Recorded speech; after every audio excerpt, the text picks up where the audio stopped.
మీరు మెయిన్గా ladies రిలేటెడ్గానే programmes అనేవి ఉన్నాయి.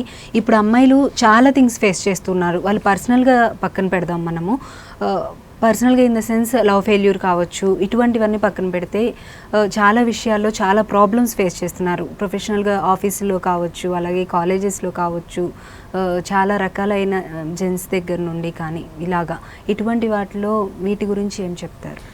సో అమ్మాయిలకి కానీ మహిళలకి చాలా అవకాశాలు ఇప్పుడు వస్తున్నాయి. అట్ ద సేమ్ టైం చాలా డిస్అడ్వాంటేజెస్ కూడా ఉన్నాయి. సో మనం ధైర్యంగా ఉండటం చాలా ఇంపార్టెంట్. ఇప్పుడు గవర్నమెంట్స్ కూడా చాలా వరకు షీ టీమ్స్ అని కానివ్వండి, లేదా ప్రతి కాలేజెస్లో కార్పొరేట్స్లో కూడా ఒక యాంటీ హెరాస్మెంట్ కమిటీస్ అని కూడా వస్తున్నాయి. ప్రతి దాంట్లో యాంటీ హెరాస్మెంట్ కమిటీస్ ఏంటి అంటే ఎవరికైనా హెరాస్మెంట్ అవుతే పర్టికులర్ ఆఫీసెస్లో వాళ్ళు డీల్ చేయడానికి. ఓకే, సో ధైర్యంగా ఉండడం చాలా ఇంపార్టెంట్. మన మాట తీరు, మన వస్త్రధారణ, చాలామంది మేబీ ఇది అంటే కొంచెం కాంప్లికేటెడ్ థింగ్ అనిపించవచ్చు, కానీ మన వస్త్రధారణ కూడా మనల్ని చాలా మంది ఒప్పుకోరు ఈ విషయాన్ని. అంటే ఎలా భావిస్తారంటే మా ఇష్టం వచ్చినట్టుగా మేము బట్టలు వేసుకుంటే చూసే వాళ్ళని బట్టే ఉంటుంది. కానీ అగైన్ మనం ఉంటున్న ప్లేస్ ఎలాంటిది. మనం ఫారెన్లో ఉన్నప్పుడు మనం ఒక చీర కట్టుకుంటే వాళ్ళు డిఫరెంట్గా చూస్తారు.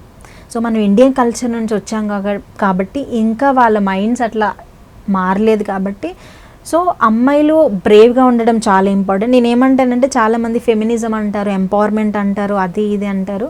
అదన్నీ కూడా మీరు గోల్స్ అచీవ్ చేసి చూపించండి, మీరు ఒక మంచి వ్యక్తిగా చూపించండి. చాలామంది నేను అమ్మాయిలు సిగరెట్ తాగుతాం అదే ఎంపవర్మెంట్ అంటారు. రియల్ ఎంపవర్మెంట్ ఏంటి? ఒక అమ్మాయి అంటే ఒక అమ్మాయిని ఒక దేవతలాగా పూజిస్తారు మన హిందూ ధర్మంలో కానీ భారతదేశంలో.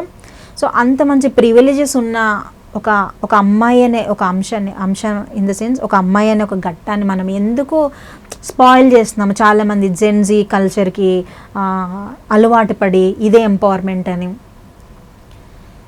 మనం ఎంత మంచినైతే పెంచుతామో, ఎంత బాగా ఒక మనిషిలాగా మనం ఇవాల్వ్ చెందుతామో అదే ఎంపవర్మెంట్, ఏ జెండర్ అయినా సరే. మనం పొట్టి బట్టలు వేసుకుంటే ఎంపవర్మెంట్ కాదు, లేదంటే సిగరెట్ తాగితే పబ్లిక్ క్లబ్లకు వెళ్తే జనాలు ఏంటంటే వీటికి అట్రాక్ట్ అవుతున్నారు. ద ట్రూ ఎంపవర్మెంట్ అంటే మన ట్రెడిషనల్ రూట్సే.